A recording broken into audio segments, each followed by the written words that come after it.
Good morning. Welcome to this Monday edition of Shields and Arrows, where we defend the faith, the family, and the fellowship. I am Pastor Mark Baze. I hope that you had a good day yesterday, a special day in which I think, in a very good way, have this tradition of remembering the resurrection this Easter Sunday. And so I really do enjoy that. It's a great blessing to our churches, to our families, and so I hope that you were able to do that. I hope that maybe at some point you'll be able to watch our special Easter service. We had some excellent singing and special music, and then hopefully the sermon was worth listening to. And yes, the live stream did work. I've been able to investigate the matter and have all of that sorted out. So if you do want to watch our special sermon for Easter Sunday, that is available to you. And let's see here. Other than that, as far as updates for you, as the ministry goes, we're just focusing on providing good Bible teaching multiple times a week, Sunday mornings for Sunday school, for our sermons, and then a Wednesday night Bible study.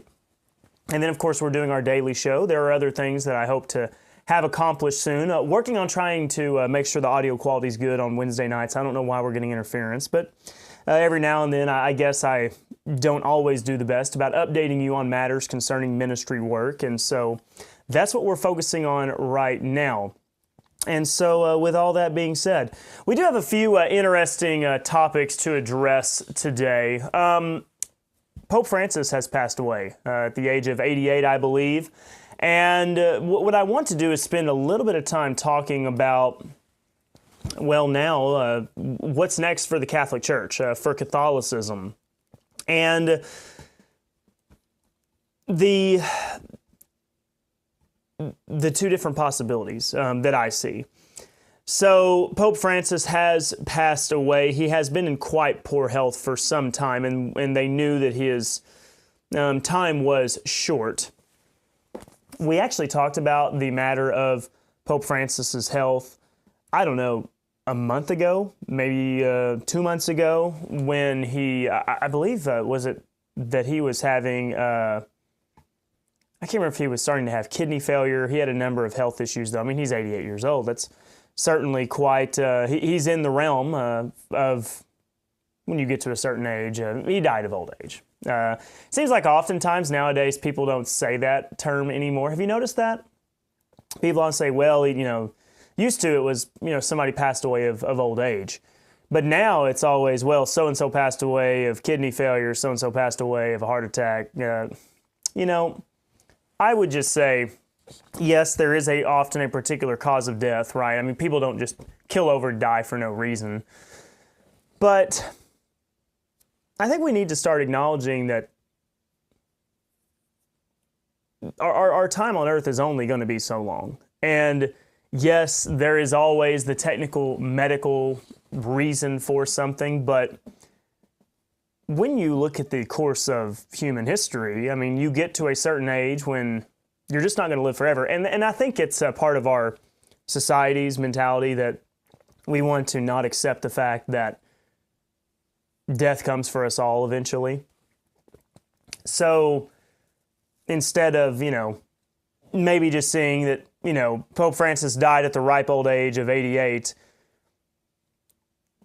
or anybody really, it's always going to be, so-and-so died of medical complications, what have you. But the truth is, we're not going to be able to live forever, at least not on this earth in this body, right? So with that being said, yes, I'm sure he had a number of health issues, but ripe old age of 88, Pope Francis passes away. Now, you know me, I am not someone who, first of all, I'm not Catholic by any means, but I'm also not a big fan or supporter of Pope Francis, because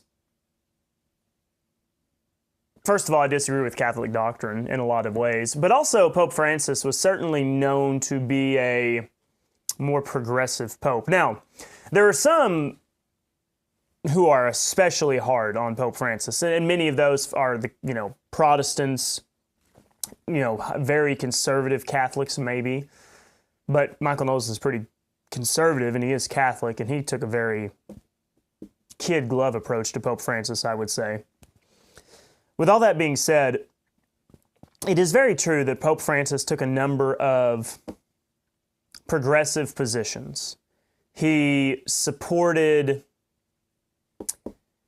he really did have a lot of strong words that opposed, like,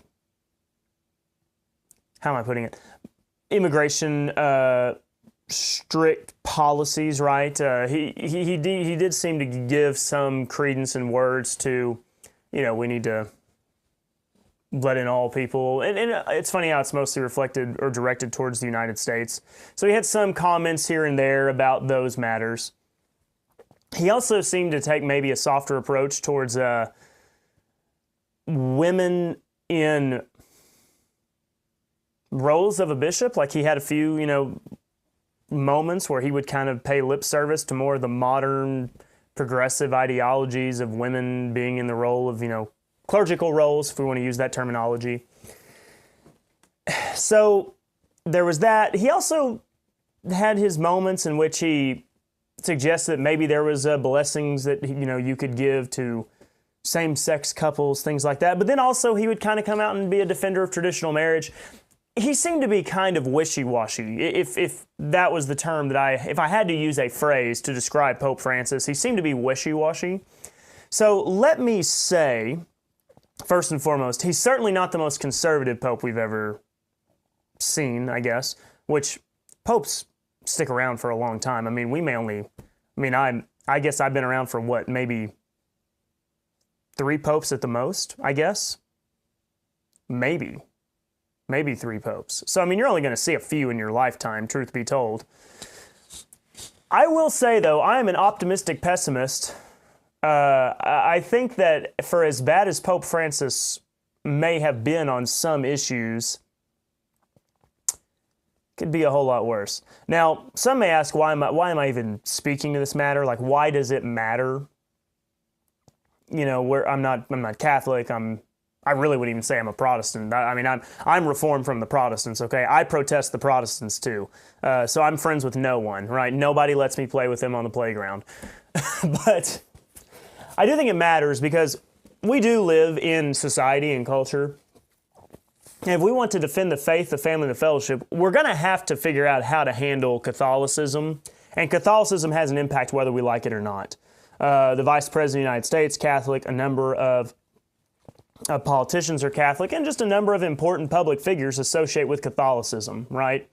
Thank goodness. Think about the most, it probably is the most well-known Christian-centered movie, The Passion of the Christ.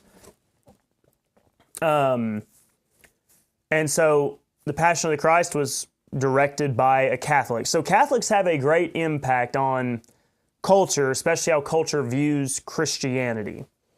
And so I do think it matters. We need to have an interest in which direction Catholicism goes. Now, I would love to win the day in the theological debate with Catholics, right? I would love for them to see, no, you're not the authority on earth. The keys to the kingdom of heaven does not reside in the Vatican. That we live in a different age. We have not replaced Israel. We live in a mystery dispensation. So your claims of kingdom authority and papal apostolic authority, all those things are not relevant in our dispensation. So I would love to win the theological debate. And I'm certainly going to try. I'm going to give it my very best, all right? One of these days I hope to sit in front of Michael Knowles and have a rousing debate on Catholicism versus the mid-Acts dispensational view. However, in the meantime, we've got to live with these people. And Catholics, I know Catholics, there's many communities, especially like when you get over to like the West, because conquistadors marched through a lot of that land, and there's a lot of Catholic churches there. They have a presence, right? And so here's the big question. What's next? In the post-Pope Francis Catholic Church. This is an article that I'm reading here from the Daily Wire. It's not actually written by Michael Knowles, but this is the article that I'm going to be reading from for you a little bit here and considering some of these matters. And so there's a number of things that the article says, mostly speaking about Pope Francis, trying to kind of commemorate him a little bit in his life. With that being said, though, I think that most people their opinions on Pope Francis are already what they are. I don't think there's going to be anything come out now that he is gone that's going to change people's vast position on the matter. So really, what is next, right? What is next? This is the big question. Who is going to come after Pope Francis? Who could be the replacement? Now, here's another article from the Daily Wire speaking about who could become the pontiff, or could become pontiff after Pope Francis. And so I think it is quite telling for the most part. The left does kind of have, I think, a little bit of a soft spot towards Pope Francis, whereas the right views Pope Francis as progressive. I think that's quite telling to you, like overall what his image was. And so the question that many people are asking, I think both on the left and on the right, is, okay, is the next leader of the Catholic Church going to trend more towards the Pope Francis wing, which I think we would all agree is more progressive, or will it trend towards more conservative? And once again, I know the temptation to just say, I don't care about the Catholic Church, let it all crumble to the ground. And I understand. I get the sentiment. I really do. But we do live in the world we live in, and we can't just wave a magic wand and just fix everything like we want. We're going to have to live with Catholics, right? And I would much rather the Catholics we live with be conservative, traditional, as opposed to the progressive Catholicism that is potentially on the horizon. And it's already kind of been there to some degree. Catholicism has often struggled with being extremely conservative. So, with that being said, there's a number of cardinals, according to this article here from the Daily Wire. Several cardinals are considered potential successors to Francis. Here are just a few. Cardinal Raymond Burke, 76, is one of the few potential successors from the United States. 76 is quite old. That's interesting to me I get the idea of wanting to select somebody who is certainly older. But 76, I feel like it's quite old to be appointed there. So from Wisconsin, Burke has been outspoken in his criticism of the church's more liberal language under Francis, and he has strongly supported the Latin Mass. The older form of the Mass is popular with many conservative Catholics. This is an interesting area. I don't know how many of you have been keeping an ear to the ground on matters surrounding Catholicism. I think, from my outsider perspective, and I'm definitely an outsider, I think that there are dynamics going on in which you have American Catholicism and maybe even Western European Catholicism, like Italy to a degree, and some other places that are trending more conservative. I think we are seeing this. I think that American Catholics are trending towards more of a conservative traditional position, as well as maybe even some in Europe. But the question is, who controls the Vatican, right? Who are the ones that really have the most influence there? I don't know. Is it this modern, and I'm setting you up to maybe think I'm going to say progressivism, but what I'm going to say is this modern movement towards conservatism within Catholicism, this more popular movement right now, at least in America and some Western European countries? Or is it going to be those that are behind the walls of the Vatican? Because to me it seems like behind the walls of the Vatican is not the conservative traditional movement that we're seeing stateside. I think it is something else entirely. And I would love if there's any Catholics who watch this, maybe you tune in live right now. Give me your thoughts. Do you think that the Vatican reflects what you're seeing in American Catholic churches right now? Or do you think the Vatican is its own thing that is not operating under the interests of the American people? Am I talking about the Vatican or Washington, D.C. here? What are we even talking about?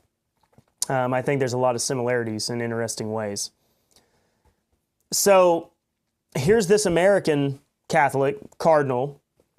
Burks also said the Catholic politicians who support legal abortion, like former President Joe Biden, should not receive the Eucharist. So if we have someone like a Burke who is Pope, I mean, once again, it's not that I would convert to Catholicism, because Catholicism has a lot of problems, doctrinally, theologically.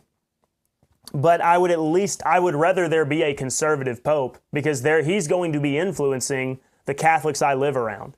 And the Catholics I live around, and in other states, are voting. And they are deciding who will be in the Senate, who will be in the House, who will be in the White House. So it matters. It does affect me. Whether you like it or not, the state of Catholicism does affect the politics of our country, okay? And politics does matter, whether we like it or not. And I'm not saying that everything is going to be sunshine and roses just because we get Republicans in office, okay? There's a lot of things that I could tell you about Republicans doing that drive me crazy. But do we just give up? Do we say, all right, let it all be anarchy, let it all burn up, or do we try to do the best we can with what we've got? So you need to care. You need to care what Catholics are doing, what Catholics are thinking. All right, now, Cardinal Pietro Parolin, I don't know how you say that, but has served as the Vatican Secretary of State for nearly all of France's papacy. The Italian cardinal has been in the Holy See's diplomatic service since 1986, when he was in his early 30s. He is, according to this article, a political moderate. Parolin has played a role in many political issues, including moderating 2014 talks between Cuban and American officials, asking the United States to find an adequate humanitarian solution for Guantanamo Bay prisoners, and urging countries to implement the nuclear non-proliferation treaty. So if he is being described as politically moderate, sounds to me like he's progressive. I mean, it really is. I mean, a lot of times people like to pretend that the world is most of the time gray. I really reject that idea. I think most of the time the world is black and white. These issues are black and white, and there's only a few times when you do struggle with maybe a more ambiguous black and white, right? Which we may describe as gray. But for the most part, there's right and there's wrong. There's conservative and there's progressive, right?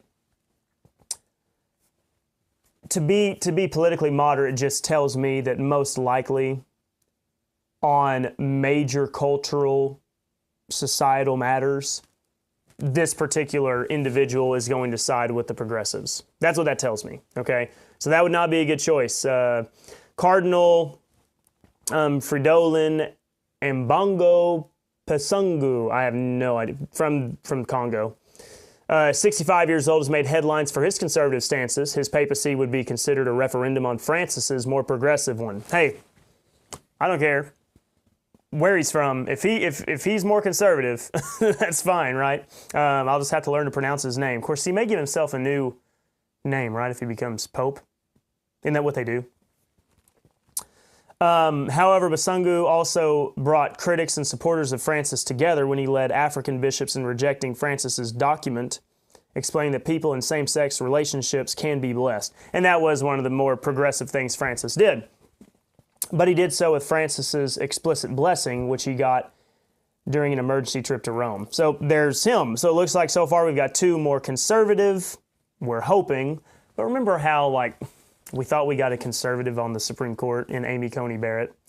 And the one good thing she did, and I will always commend her for, is voting to strike down Roe v. Wade. And then ever since then, she's burned us essentially every single time. So who knows? This is no guarantees concerning the direction that Catholicism is going to go. Now, once we get done looking at the candidates, we're going to have a very interesting discussion because Is it possible, here's the question I want to pose to you right now. Is it possible that we could see another schism, another divide? Is it possible that we could see another division in the Catholic Church between the Vatican and, I don't know, some American city or some other European city? If the divide within Catholicism between, I don't know, let's just use the term like the elites, the ruling class of the Vatican versus the conservative, traditional Catholics, could we see another split within Catholicism? I mean, these things happen. They happened back in the day. Could it happen again? I don't know. Let's continue to see the rest of the candidates here, and then we'll discuss that, explore that a little bit more. Cardinal Luis Antonio Tagle, I guess that's how you'd say it, Tagle, I have no clue. 67 has been called the Asian Pope Francis and would likely continue Francis's more left-leaning stances. Here is the kicker, right? So here you go. You've got this cardinal, Asian Pope Francis, right? If the powers that be in the Vatican want to trend more towards progressive ideology, this would be a major sign. Because what does he do? He ticks the progressive box, or at least perceived progressive box, and he also ticks the, can we say, the diversity box. Hey, look at Catholicism. Look at how progressive or accepting they are, right? Because now they have this, Asian Pope. It's possible. That would be a major flag to show you not only are they doubling down on progressivism, but they're doubling down in racial identity, right? So he's defended the church's teachings on abortions and contraception, but he's also criticized the church for using harsh words for LGBT people and divorced and remarried Catholics. So it's interesting there. Cardinal Wim Isaac, I don't know how you say that last name either. 71 is also considered a conservative potential successor. It's interesting how this is, it's conservative, progressive, conservative, progressive, conservative, kind of back and forth there. Interesting. It's almost like a 50-50. Who knows what you're going to get? The former medical doctor from the Netherlands has been a sharp critic of Francis. He is one of the authors of a 2015 document opposing the Pope's approval of civil remarriages among people who have not received an annulment.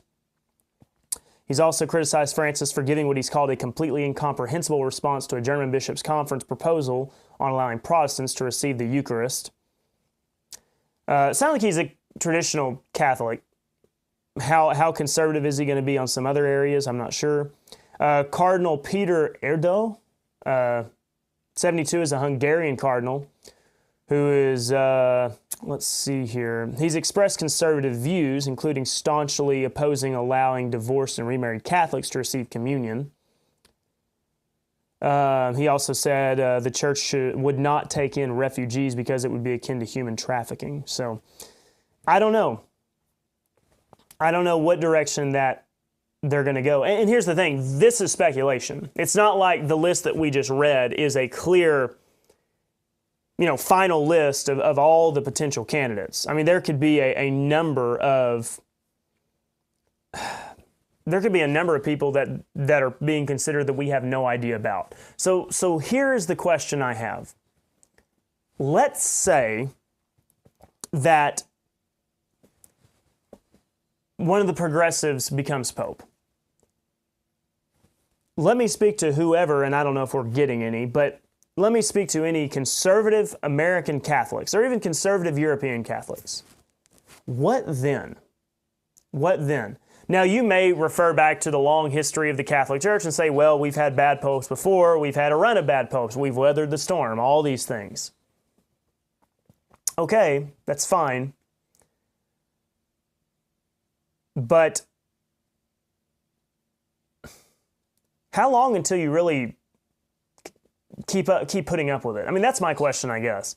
Do you really just trust that it's all going to work out, or is the Catholic Church really not as traditional in value as what you may think it is?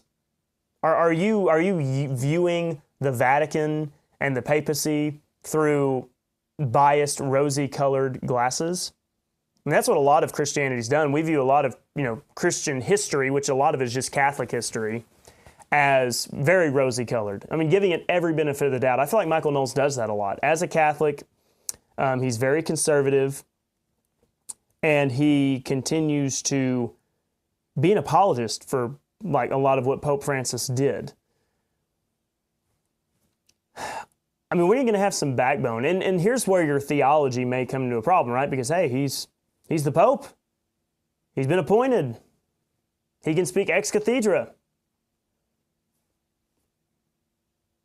It does expose the neck of Catholicism, I feel like, a little bit, and some of the problems underlying their doctrine. So, how far can it go? That's my question. Like, I mean, where do you draw the line in the sand?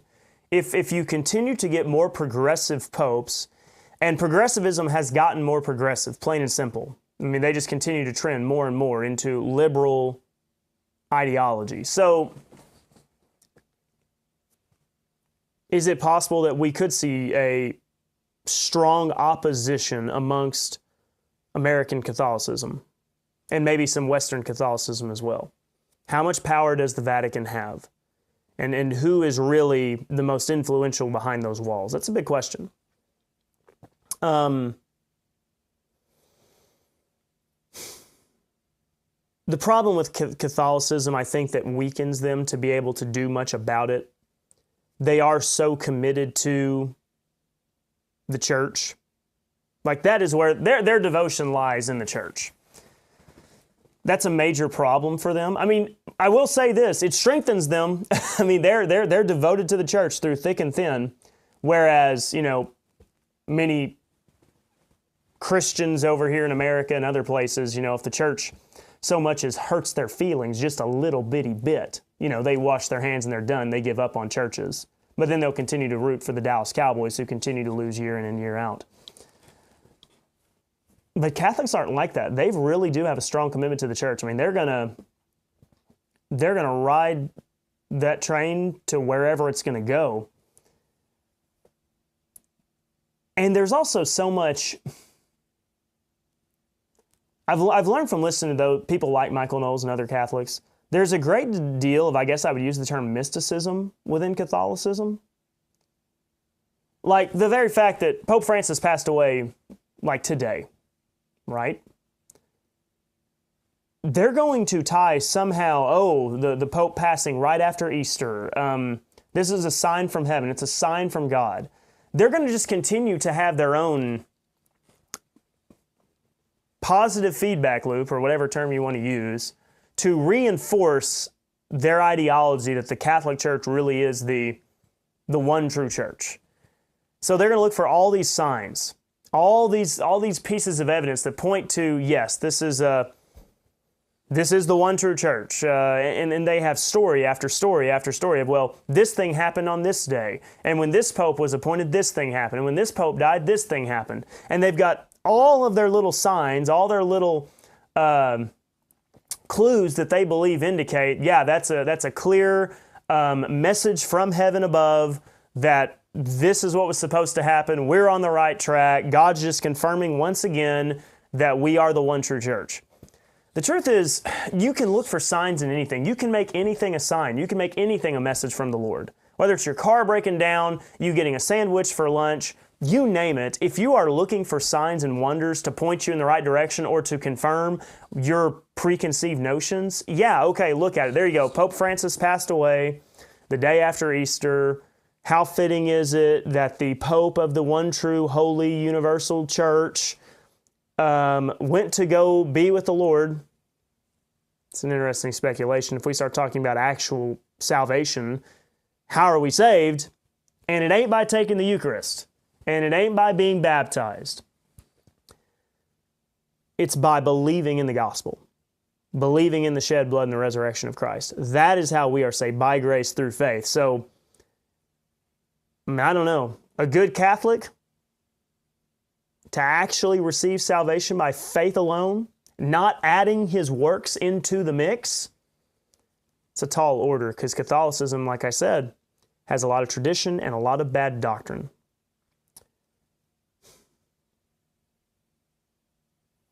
So unfortunately, I don't know that as conservative and as traditional as so many of these Catholics are, and the Catholic Church in America is seeing a surge. They are. There's no doubt about it. When you look at the statistics, when you see the movement amongst many young people, they are moving to Catholic churches. They really have, I think, the momentum and the strength to do some good, at least to get Catholicism towards a more conservative arena, a more conservative position. But will they do it? Do they have the determination to do that? Do they think they have the doctrinal liberty, the theological liberty to do that? I don't know, because they are very much indoctrinated into the idea that the Pope is the head of their church. It'll be very interesting to see. That's the danger of bad doctrine, a commitment to a church over the Word of God itself, and being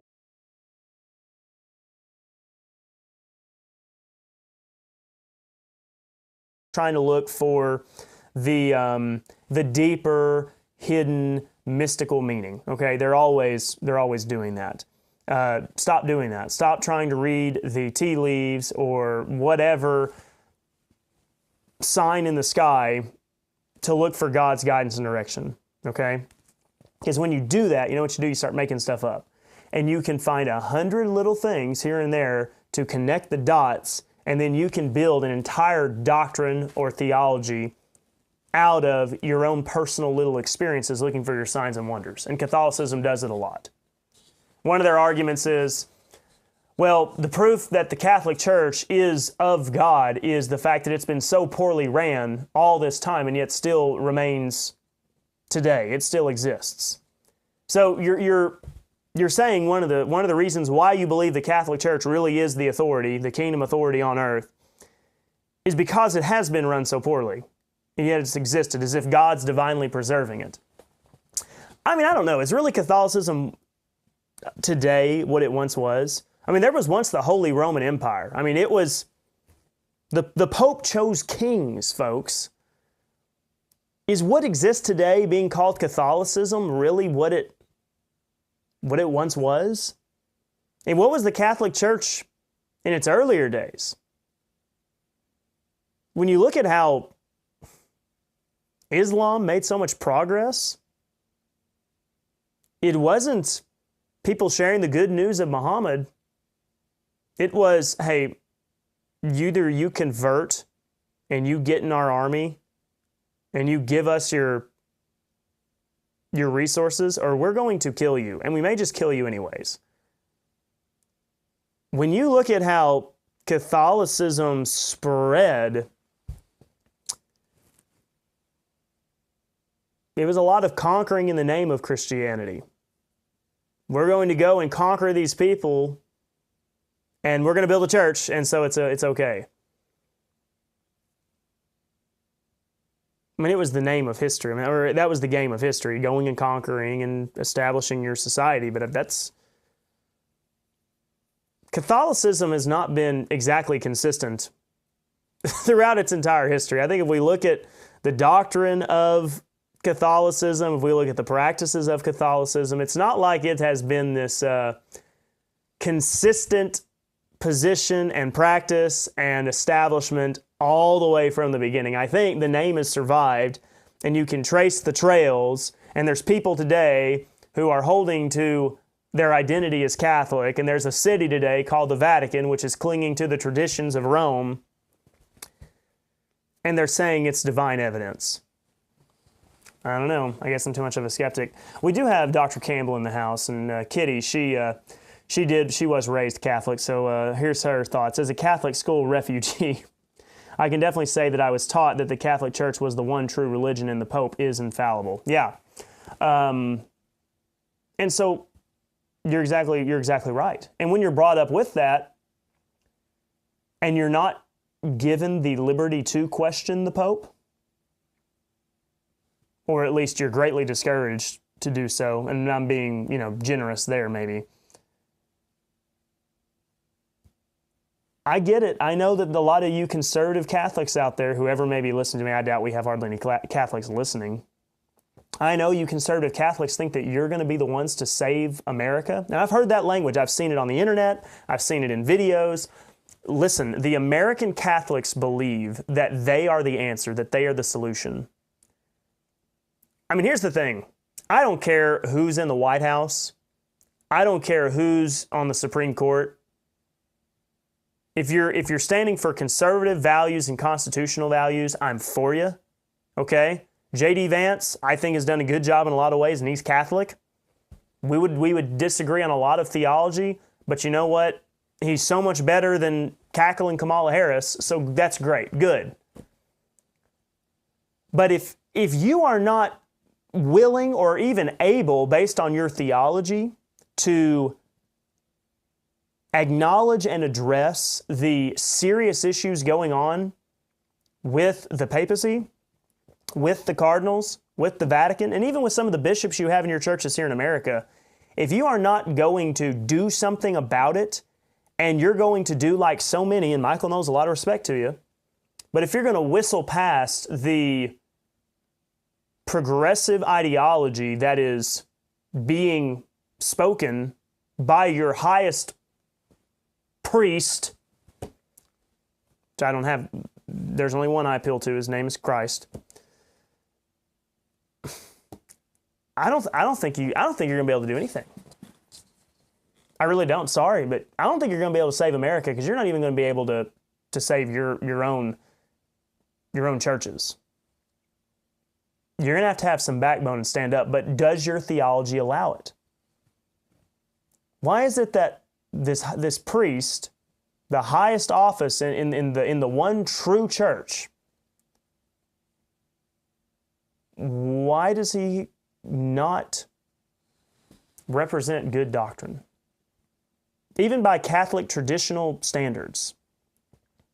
Why is he getting weak-spined on matters of same-sex couples? Why is he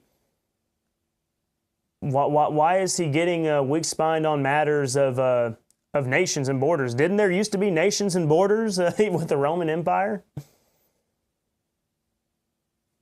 I don't know. I think the solution is found in good doctrine concerning the Christian faith. And the answer for America is standing on conservative values. And I hope that the Catholics don't get drugged down by whatever pope they may have in the Vatican. That's my concern. That's my worry. So if your theology allows it, I hope you stand up. If they appoint a new pope who's even more progressive, because here's the thing, like I said, if you think Pope Francis was progressive, we have no idea what's coming down the pipe.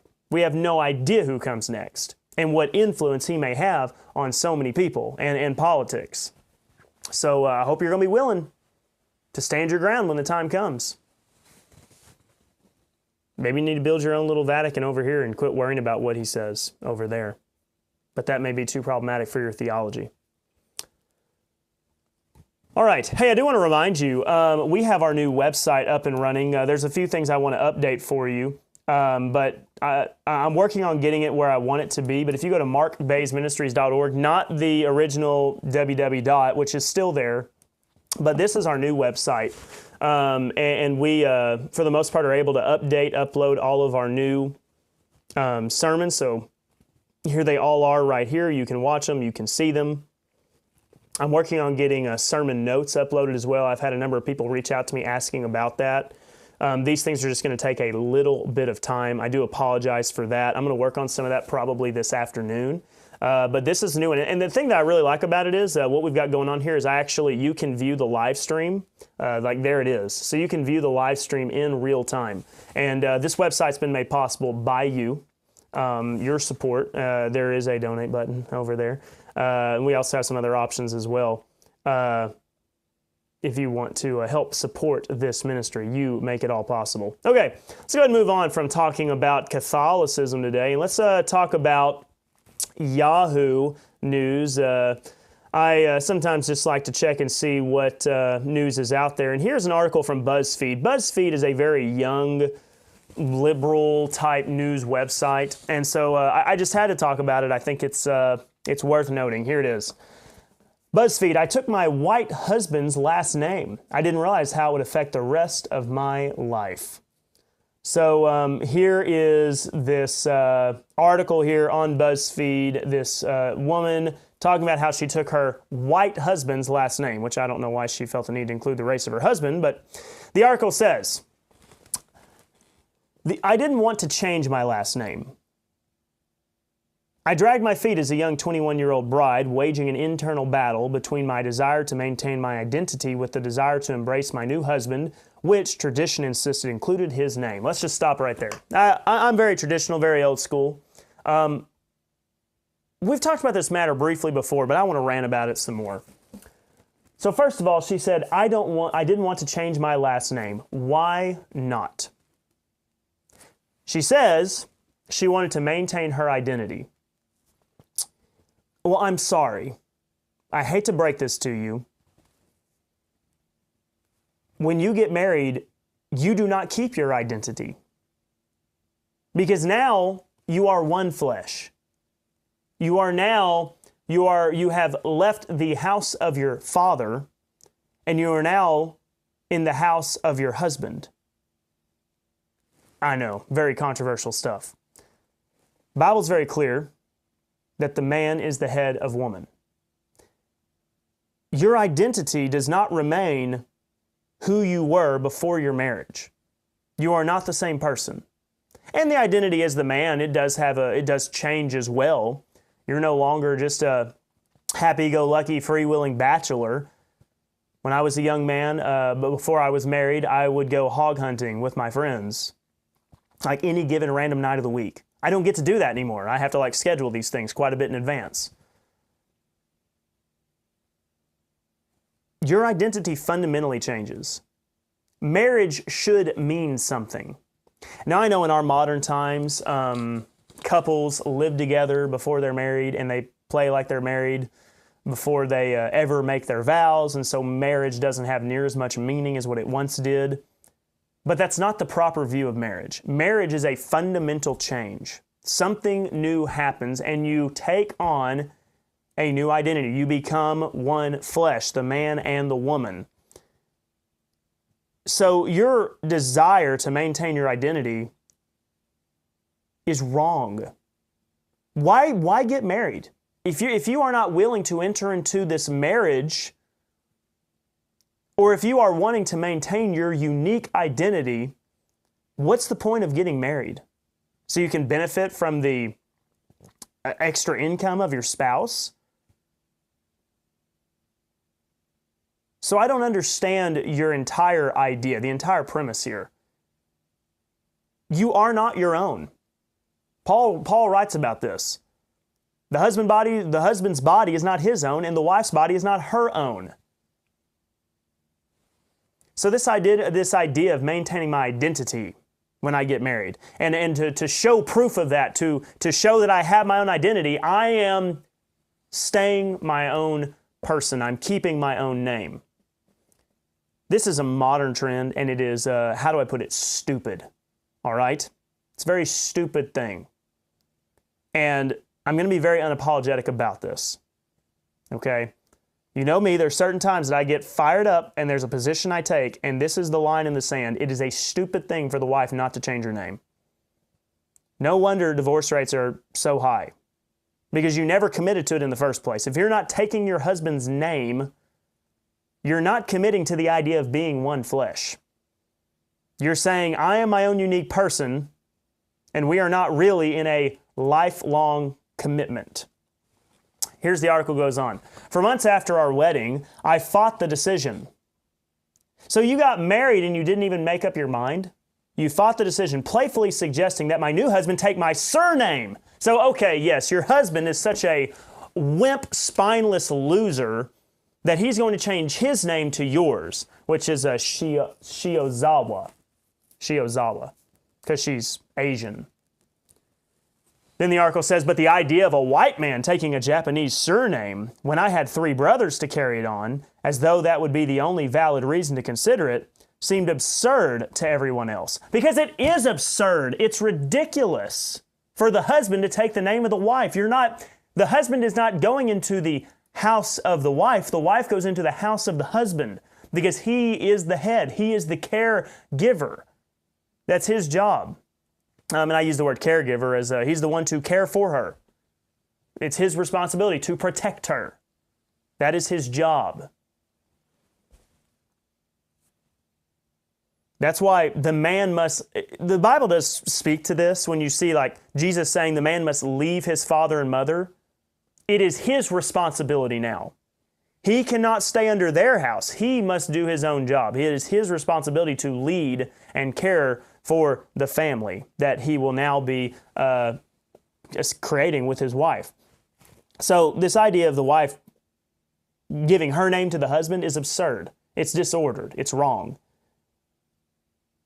Never mind that my white mom and sisters-in-law have dutifully taken on a Japanese name without a second thought.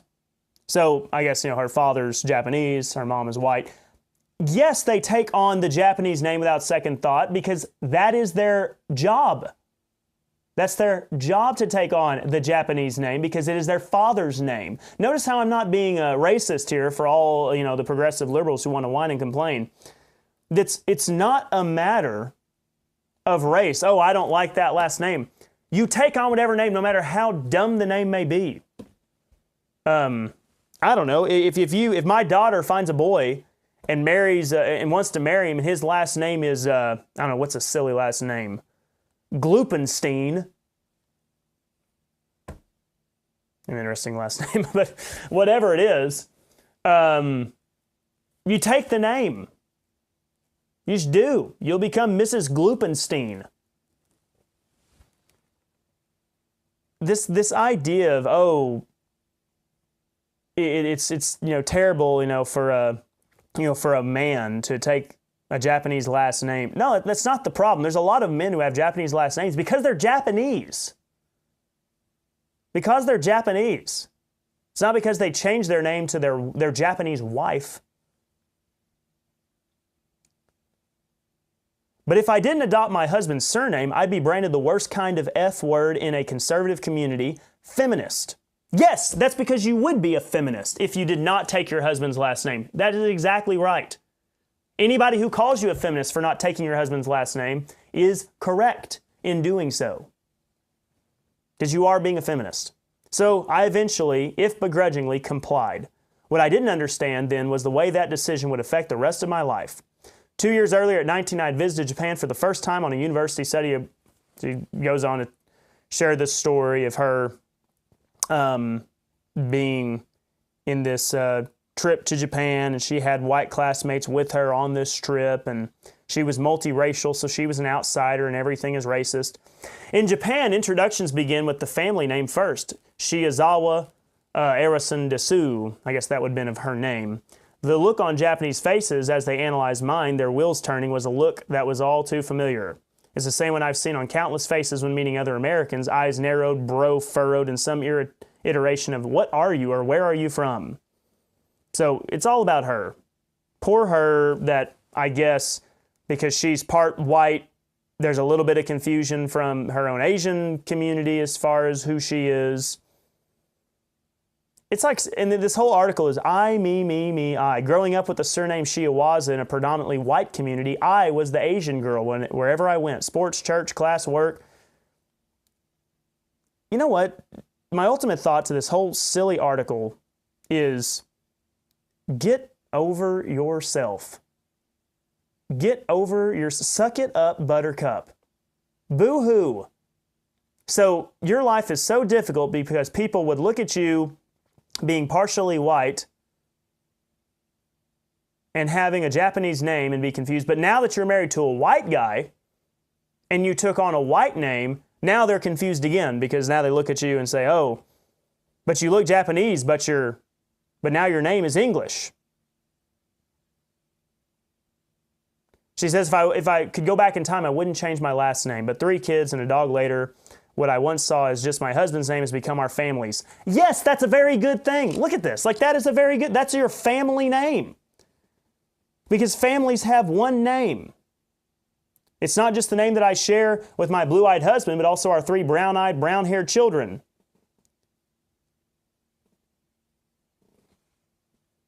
Why does this article exist? I do not understand. This is the most ridiculous, silly thing I've ever seen in my entire life.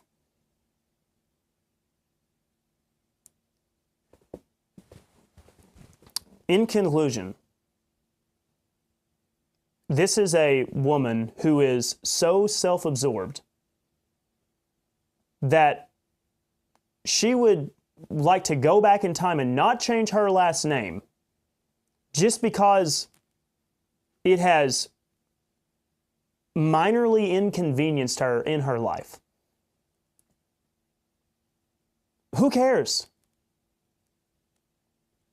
People put too much thought into names anyways. Like, it's interesting, like, okay, what's the heritage of your name? Oh yeah, well, I think Baze is German, but okay, so what? Does that have a great impact on my life? No. I may be majority German, or I'm probably not. We're all sorts of things, right? I'm just a mix. I'm a mutt. I have not gone, so here's the thing. The reason why my last name is significant is because it's my father's name and my grandfather's name and my father's name after him. And here's another thing for all the feminists out there. Okay, so you keep your name. You know what name you're keeping? You're keeping your dad's name. You're still keeping a man's name. You say, well, no, because eventually then my children will keep my name. It's my mother's name. It's still your dad's name. If you go back far enough, it's always your dad's name. Plain and simple. Or it's your mother's dad's name. This is ridiculous. Wives, young women, take the last name of your husband. That's why at every wedding ceremony I've ever done, it's always, I introduced you Mr. and Mrs. John Doe or Bob Smith, whatever. Mr. and Mrs. Bob Smith, because your name is your husband's name. My wife does have her doctorate. She is a doctor in her practice. We do not go around calling her Dr. Baze, all right? She's Mrs. Baze. It's Mr. and Mrs. Mark Baze. It's a family, and I'm the head of my family. That's how we do things. The idea of, well, now that my wife is a doctor, suddenly she's not under my household is just ridiculous and wrong. So, good job, all of you ladies who have been traditional and taken your husband's name. Not hyphenating it, not, doing anything like that. Because that's silly. Don't do it. My wife and I had that discussion. I made it very clear, you're going to take my last name. She was submissive and accepted that. And it was never a big fight anyways. Joyce says, that's my daughter-in-law. Marriage is about money. She told me at their engagement party that she doesn't want to be pregnant ever. Oh, goodness. Yeah, that's a sad thing. Not being able to have children is one thing, but intentionally not wanting to have children, that's a whole other matter. Robert says O'Hara is a good Irish name and also happens to be a common name in Japan. Yeah, there you go. Who cares about what your last name is? It's your name. It doesn't define you. Because here's the thing. Your father could be a great man and his last name's Green, and you could be an absolute loser. Now you're just a stain on the name. Or if your father was no good drunk named Green, but you decide to make something of yourself, well, guess what? The name is what you make it. Quit worrying about it. People are so self-absorbed.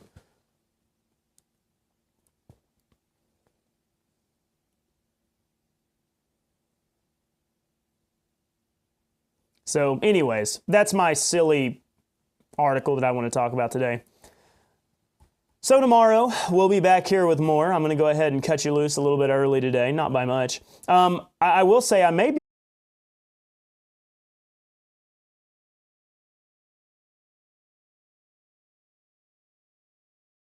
so thank you all so much. Appreciate each and every one of you. We'll be back tomorrow for more, okay? All right, thank you.